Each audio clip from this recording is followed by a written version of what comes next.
Unless the NPPF recognises the intrinsic value of the whole countryside, not just its special areas, we fear a rash of sporadic and inappropriate development across the country, disfiguring the local landscape, which is so valued by local communities.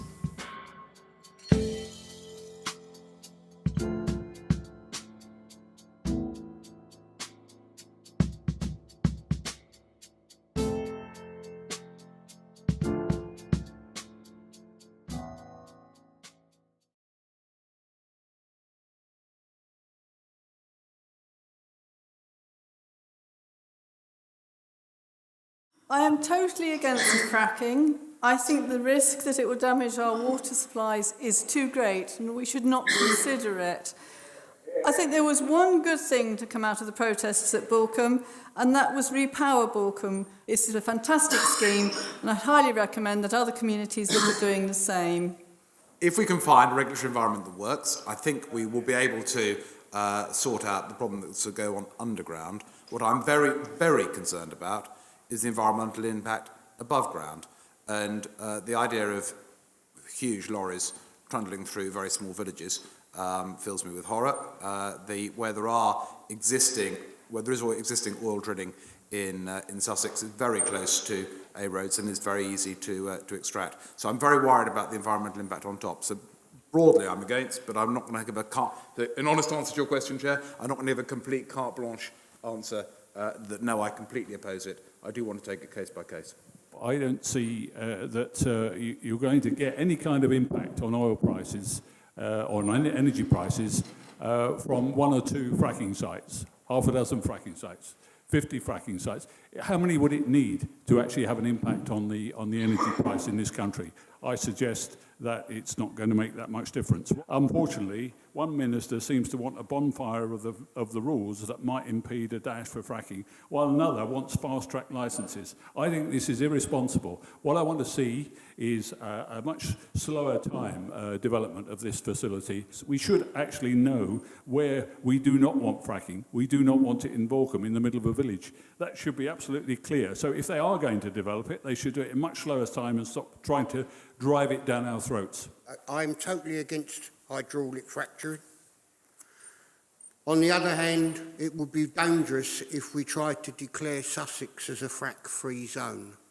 I know there's lots of people that would like to do it, but what you would actually then be doing is playing into the hands of the energy companies, because you then would have enabled them to have claimed that your strategic planning authority, the county council, had predetermined itself.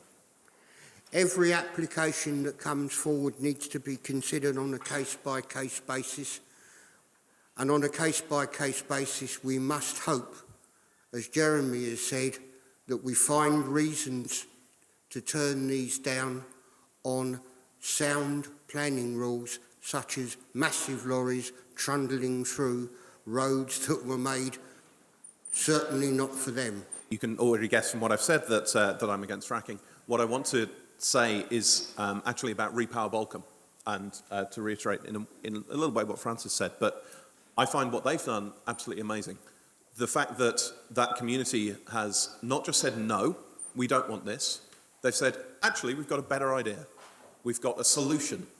We're looking at the future optimistically and positively, and I have to say I was very excited when I actually discovered that Balcombe was in Horsham constituency, because I think Repower Balcombe is great, and it's the kind of solutions that we need. The problem is that we don't have a plan for a strategic understanding about where we are going to find sustainable energy in the future. This should not be a party political issue. This is so important. This is about the future. This is about our children and our grandchildren's future and how they're going to live. And if we don't stop playing politics with this, we are going to be in deep trouble in a very short period of time. This government has fast-tracked licences for fracking without any consultation with anybody, without the knowledge of what actually happens once the fracking starts. And part of the problem is that it is seen as a cash cow for government. It has to come away from that. We have to make sure it comes away from that, and unless the government and politicians across the board get a handle on this, it is going to be a dire consequence for us in the future. We don't have the geology for fracking in this country. It will not deliver lower fuel bills. And if it was regulated, then it wouldn't happen, because if that regulation was enforced, it would be too unsafe for it to happen. So it's a complete nonsense.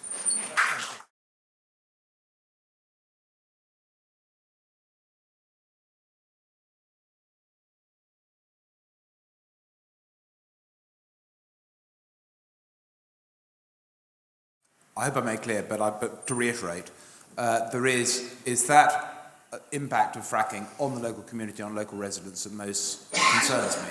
And it may well be that when you look at particular sites across Sussex, there are no sites in this county that fracking can take place on a sensible, sustainable way without having such adverse impacts on the local community and on the local residents that it can be allowed to take place. But what I was not going to do is come here today and say no fracking anywhere in the whole of the United Kingdom, because it may be that there are places where it can happen in a sustainable basis. I've not yet seen any sites that would satisfy me, but I'd rather not give you a complete carte blanche answer for the whole of the UK. I would like to say that what Jeremy says is absolutely true. The Conservatives have actually said that they would prefer fracking to be done in the north of England, where they don't have so many seats. And so it doesn't actually matter whether the fracking you have damages people, as long as it doesn't damage people in the Conservative constituency. That's it.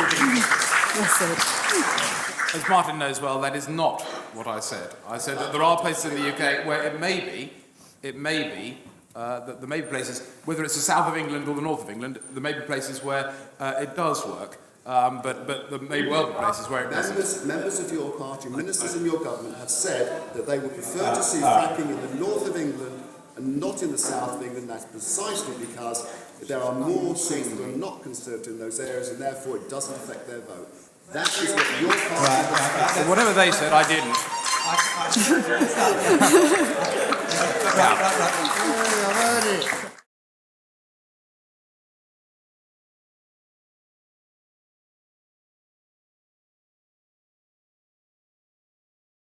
There is no reliable model to predict the impact of CO2 emissions, but there is evidence that it does have an impact, clearly, on the environment. So the obvious thing to do is to choose the most cost-effective means of reducing CO2 emissions. Those are not, rather than apply arbitrary targets, to understand the cost and the impact. Now, the most cost-effective, funnily enough, are not wind turbines or solar panels. They are home insulation, heat pumps, condensing boilers and radiator valves are more cost-effective in reducing CO2 emissions. So we need to be more intelligent about how we do this. It has to stay in the ground. One of the big problems that we have, though, is that is considered an asset by large parts of the financial sector, and there is going to be a really interesting impact on the economy. We need to be decarbonising the energy sector by 2030 at the very latest. We actually have a policy that there shouldn't be any more fossil fuel vehicles after 2030 as well, so that we're actually decarbonising our transport. We don't have long. We have to deal with this immediately. We have to leave things in the ground. If we think that solar is so bad because of the use of the countryside and mass wind farms, if we want to leave those hydrocarbons in the ground, then the only alternative at the end of the day to fill that energy gap is nuclear. We cannot sit here and simply say no hydrocarbons to come out of the ground, because we have an energy deficit, we have a growing energy need, and we will have to work out a plan how to effectively to satisfy that need. There are many different types of nuclear. I'm definitely pro-nuclear. I think we can't throw out the entire energy system in one go, and we do need the baseload power. There are some really interesting types. For instance, if you don't want to build nuclear weapons, you can use thorium power, which is completely different, much safer. So, we have the nuclear system that we have because we wanted to build weapons with it. There are some interesting stats around. There's a statistic which is the deaths per terawatt hour. the number of people that are killed per terawatt hour of energy generated. Nuclear is right at the bottom, even if you take the worst case scenarios, below solar and wind, because occasionally an engineer falls off a wind turbine. Coal is by far the worst. Carbon capture and storage is not an established method of retaining carbon emissions from coal-powered fire stations, and even if it is, if it does become so in the future, I'd still be in favour of leaving fossil fuels in the ground in favour of renewable energy. There's been woefully inadequate research and development into tidal, wave and lagoon-powered energy systems in this country. It is happening now, but it's so backward, it's not true. So there are alternatives, and not least energy reductions in terms of there should be work being done to encourage energy saving through in terms of insulation of homes and businesses. That could be done. It could create jobs, it could save energy, it could save money, and it's just not being considered seriously. So when we talk about increasing amounts out of the ground, we are a relatively prosperous country. Let's look at those areas where they have been forced by countries in Europe and the West to use their fossil fuels in a way that has damaged their communities. Look at what happened in Bangladesh and India.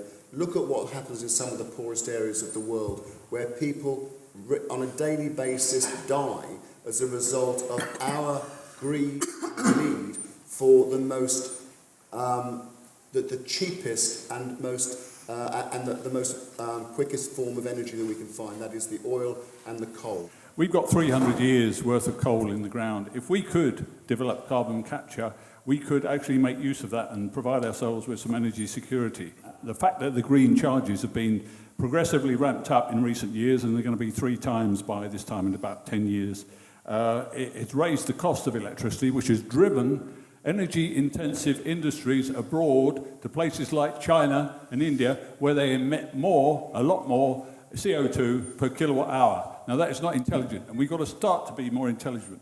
Nuclear, of course, is an option, but it takes more than 10 years to build. We haven't got that time. To stop taking fossil fuels out of the ground now would mean that we will have power cuts. Are you happy for that, or do you want us to phase this out? I suggest we phase this out in an intelligent way, and we move in the direction of lower carbon intelligently instead of shutting down our power.